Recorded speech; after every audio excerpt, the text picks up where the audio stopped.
Hi friends, welcome to the Dream Lifestyle Hub. The topic for this presentation is back pain, low back pain. What causes this kind of pain and what can be done to handle it is well explained in several places, right?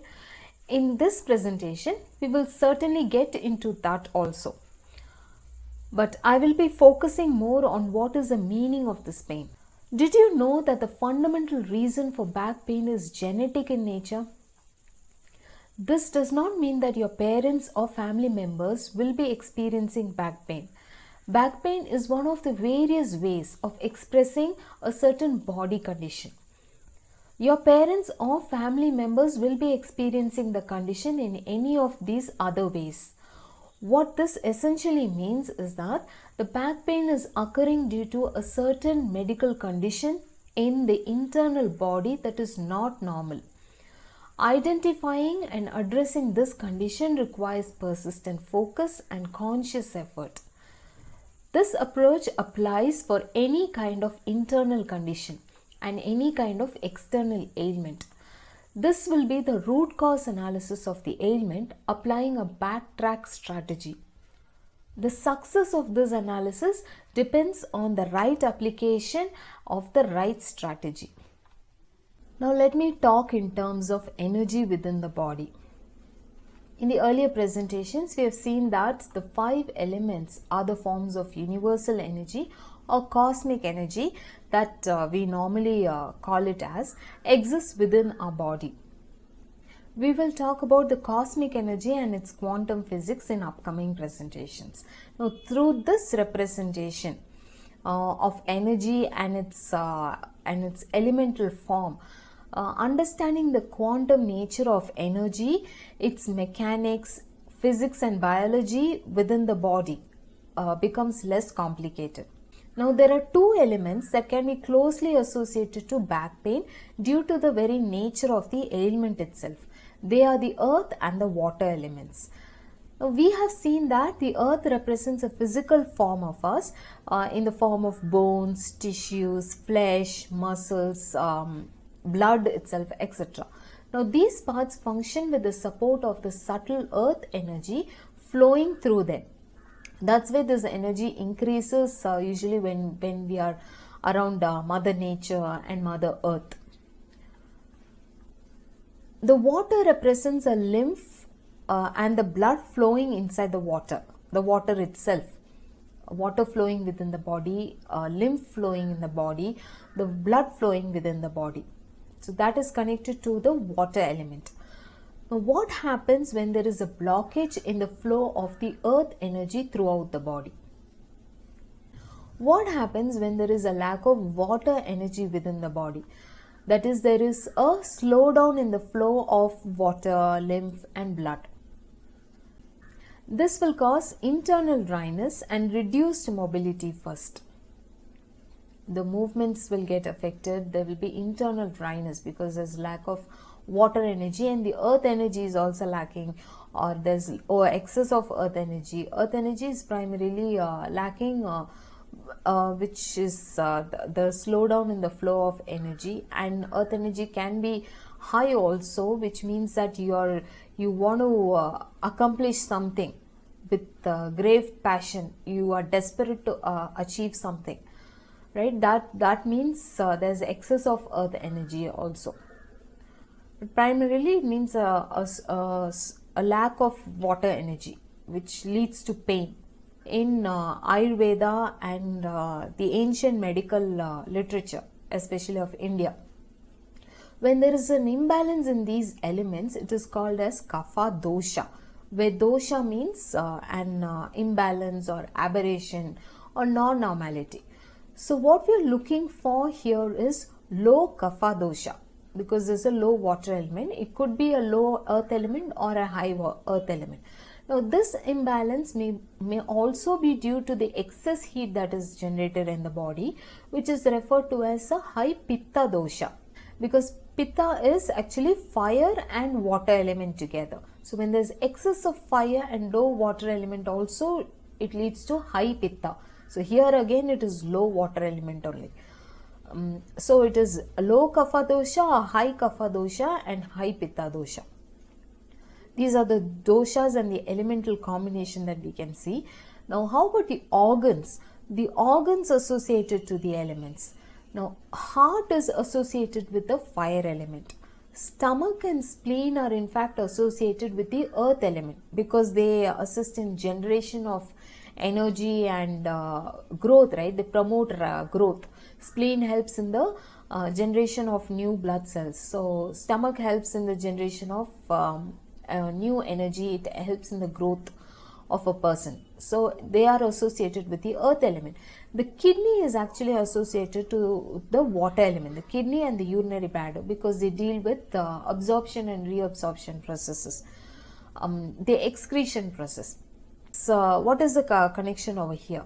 That is an overstrain on the heart due to increased focus and concentration, an incomplete, improper, irregular and an untimely digestion of food that happens due to irregular food intake, and the low water level, lymph level and blood flowing in the body, and the slowdown in the generation process itself, due to the slowdown in the food and the water intake, very well explain the stress caused on the organs, which slowly disrupts their functionality. Now, how does back pain occur because of this situation? The back pain is mostly experienced in the spinal cord region. Right? Back pain is associated with the spinal cord. Low back pain is felt at the lower end of the spine. Similarly, in other regions along the spine. But the energy for the spine is essentially obtained from the base. Hence, the root of the spine should be strong so that the spinal cord is very strong.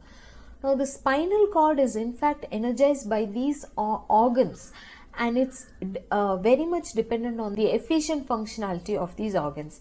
The anatomy of the spinal cord and its dependency on the fluidity, because the spinal cord contains the cerebrospinal fluid, where the fluid itself is representing the water element. So this anatomy itself will explain the connection with the water element, especially the kidney and the urinary bladder. Hence, any impact on these organs, that is the kidney, the stomach, spleen, heart, even lungs and liver, will have an impact on the functionality of the spine, causing strain on the spine. So when the spinal cord is under energized, it begins to express the strain through pain, leading to back pain. Now we have seen a connection between the pain and the organs and the elements that energize the organs. In this presentation, I want to discuss about a different modality for back pain. Please listen patiently and calmly. I hope you will be able to do it. Now, can you focus on what you're thinking now? Your focus is on what I'm saying. Can I say that? Because I had requested you to listen patiently, and I expect the mind to focus on what I'm saying. Now, this is actually requiring your conscious effort, right? For this, an energy is being utilized. That is the energy that is generated by the brain. It is being utilized to enable conscious focus. Right, this is what I call the thought energy. Now for this itself, the thought energy should get accumulated in the mind. Right, so there's an accumulation of energy, especially the thought energy in your mind. Can you observe that? Now also further, in addition to that, observe what are the kind of thoughts that you're having. What are the kind of thoughts that you're getting as you're listening to this conversation, or as you're getting distracted from this presentation? What are the kinds of thoughts that are coming to you, and what are the thoughts that are being analyzed by your mind? How much of thoughts your mind is analyzing? How much of thoughts? What are the kind of thoughts that are being accepted by you? And are there any kind of thoughts that you're ignoring and you're avoiding, for example, right? All of this bear reference to your behavior. Now let's look at this through another example. Imagine water being recycled in a fountain.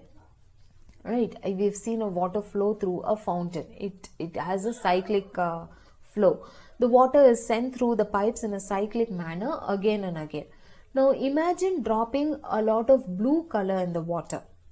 You drop a lot of blue color in the fountain, inside the water flowing through the fountain. So will the water flowing through the fountain immediately turn blue completely? The water will slowly turn blue in color. It will slowly spread throughout the water flowing through the pipes, and eventually it will turn in blue color. Now let's keep adding more and more blue color to it. What happens? The water turns bluer. You will be able to prominently see the change in the water color. That is, the color spreads across the water. So the faster the water movement, the faster is the spread. So this is one way of saying that what is thrown at one place, what is put at one place can get spread to another place because of the flow. The same way, energy also flows within the body, and so the thought energy that is generated in your mind bears a certain color. Color of your thought also determines the energy level of your thought. So now this energy that is generated in your mind is actually transferred to your body also, right? It gets penetrated towards to your body. So imagine the impact that your thought has on your body. The color of your thought, the kind of thought that you get, bears an impact on the energy that is spread to your body. As the color of your thought changes, the energy level also changes, and as a result, the energy level that flows throughout your body also changes. So it's very much important to know the color of thought that you're getting, the kind of thought that you're getting, the color of its thought and its associated energy level. And that particular energy that a particular thought bears affects a certain organ. It doesn't affect every part of the body. It affects a certain part of the body depending on the sensitiveness of your body. Hence, it is very essential for us to have the right kind of thought. Now, mostly the thoughts that disrupt the flow, that carry an energy that doesn't energize you, doesn't give you a high spirit, will be associated to negativity. That is, they will be negative in nature, which will disrupt the entire thought flow process. So the pain that you experience in the body has actually occurred because you have not paid attention to the root cause, which is a thought itself. Now, would you be interested in doing a simple exercise connecting what we just heard? Okay, make a list like this. I have a set of questions. Try to answer these questions. Am I accumulating or holding on to something? Am I satisfied or disturbed with something? Am I worried or thinking a lot about something? Now, do I feel scared about something? Is something creating panic in me? Is something chasing my sleep away during night time? Have I overlooked something? Is it a missing block piece that I am actually looking for? Now, these questions bear relevance when you're aware of the color of your thought, when you realize that your thought is negative in nature. These questions bear relevance. But if you're feeling positive, vibrant all the time, most of the time, then these questions will be having only positive responses. It's good to have an exercise done, but mostly these thoughts will be positive when your energy level is also high and positive. But still, it's good to do the exercise.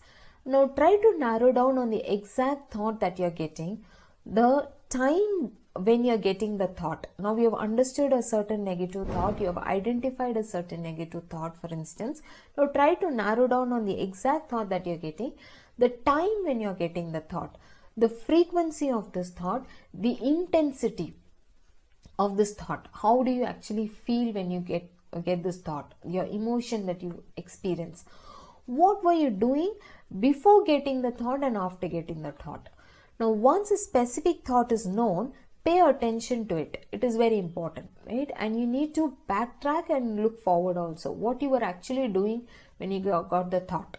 If it was in the past, what you were actually doing after the thought also. No, so it is very much essential to know the what caused the thought and what happened after that. Now write about the thought somewhere. Okay, basically record this thought. Capture the thought in the physical world in paper or voice note. It's there in your mind actually. It could be a random thought, or it could be a serious thought, a light thought or a serious thought, but take a note of it and write it down, record it down. For instance, if you're worried about completing your work on time, write down how your work can be completed on time. Write down how you can complete the work on time, what you need to do in order to complete the work on time. Now what will happen, your focus will change from worrying about completion to what you actually need to do to complete the work on time. So this will remove the blocked flow of energy in the system slowly but efficiently. Do this exercise as often as possible. Every time the thought of a deadline comes to your mind, think of what has been completed and what needs to be completed and what you will complete immediately. Once you make a list of what has been done and what needs to be done, you will be able to figure out what you need to do immediately. This will relax your muscles as well, which are actually working on converting your thought from the mental world as pain or discomfort in the physical world. Now, when the thought itself is changed, the manifestation in the physical world will also change. What happens when you avoid this backtracking process? What happens when you ignore the pain? Ignoring backache will have a major impact on the heart functionality, leading to heart disorders. Kidney issues in women and urination issues in men are inevitable. Kidney stones and bladder stones are just one part of the problem. These are the consequences of ignoring pain and ignoring the thoughts. The blockage in energy flow will only worsen your physical condition, leading even up to paralysis. So to make this exercise easier, work on the physical world first. For that, let's work on strengthening the closest associated organs of backache, which is the kidney and the urinary bladder. The reason the focus would be on these two elements organs is because the kidney and the urinary bladder are associated with the excretion process, the expulsion of especially the water element, the absorption and the reabsorption process. Alright, so they are essentially responsible for the expulsion process, expulsion of waste that is getting accumulated, the toxins that are getting accumulated in the body. So they have to be working efficiently so that the waste gets expelled from your body. Hence, it is very important to strengthen these organs, because as the toxins in the body gets expelled, your thoughts also, if they are bearing a negative energy, will also get expelled from the body. So there will not be much of accumulation of negativity in the body. Somehow it will get expelled through the waste in the physical form or in the mental form, right? It will help in the expulsion of energy itself. Hence, it is important to energize the kidney and the urinary bladder. Now, the urinary bladder works on its own self by rejuvenating its own self, by energizing its own self from 3 p.m. to 5 p.m. The kidney works best from 5 p.m. to 7 p.m. So what can be done at this time? Doing physical activity and exercises such as yoga, pranayama, aerobics, martial arts, outdoor games are all recommended during this time. Also make sure you drink a lot of water, because that will help in the expulsion of waste. This will enable the kidney and the bladder to expel the waste and toxins from the body accumulated during the day efficiently. This will clear the gut easily and smoothly without any kind of medication. Now balance these two elements in addition to the exercises that can be done, in addition to energizing the organs that are responsible for back pain. And what we are doing is we are not targeting the back pain directly. We are doing a backtrack analysis. We are understanding the kind of thoughts that we are having and the impact that the thoughts can have on the organs and the associated elements. So we have looked at your thoughts, we have looked at the organs, we have tried to energize the organs. Now we'll go to the elements. What can be done to energize the elements itself? Because we identified that there's low water element. It could be high earth element or low earth element. We have identified that there is a kapha dosha that is functioning in the body. So now to balance these two elements, the water and the earth, we can do the Prana Mudra. It is done by in this manner. Now the little finger represents the water element. The ring finger represents the earth element. And the thumb represents a fire element. So we are trying to create a balance with these three elements, the water, the earth and the fire, right? This is called the Prana Mudra. Now this will enable the flow of air within the body. Now prana itself is a form of air that functions within the body. We'll look at prana in more detail in upcoming presentations. Now for now, prana refers to the air element. So when you do the Prana Mudra, the air element takes over. It enables a flow of air within the body which spreads the earth energy. So the air element carries the earth energy and increases the flow of water, lymph and blood throughout the body with ease. Air tends to push the water flow, right? Anything that is flowing is being pushed by the air element. So the earth energy also is not getting accumulated at the lower back or the back region or the spinal region, and it is getting spread throughout the body. Now it also transfers the excess fire element. In case there is excess fire energy in the body, that also gets transferred throughout the body, spread throughout the body through the air element. So the excess heat element, excess fire element, excess earth element, low water element, they are all kind of getting balanced over here with when you do the Prana Mudra, right? So excess energy gets transferred over here. This in turn stimulates the air element. So air also gets balanced in the body.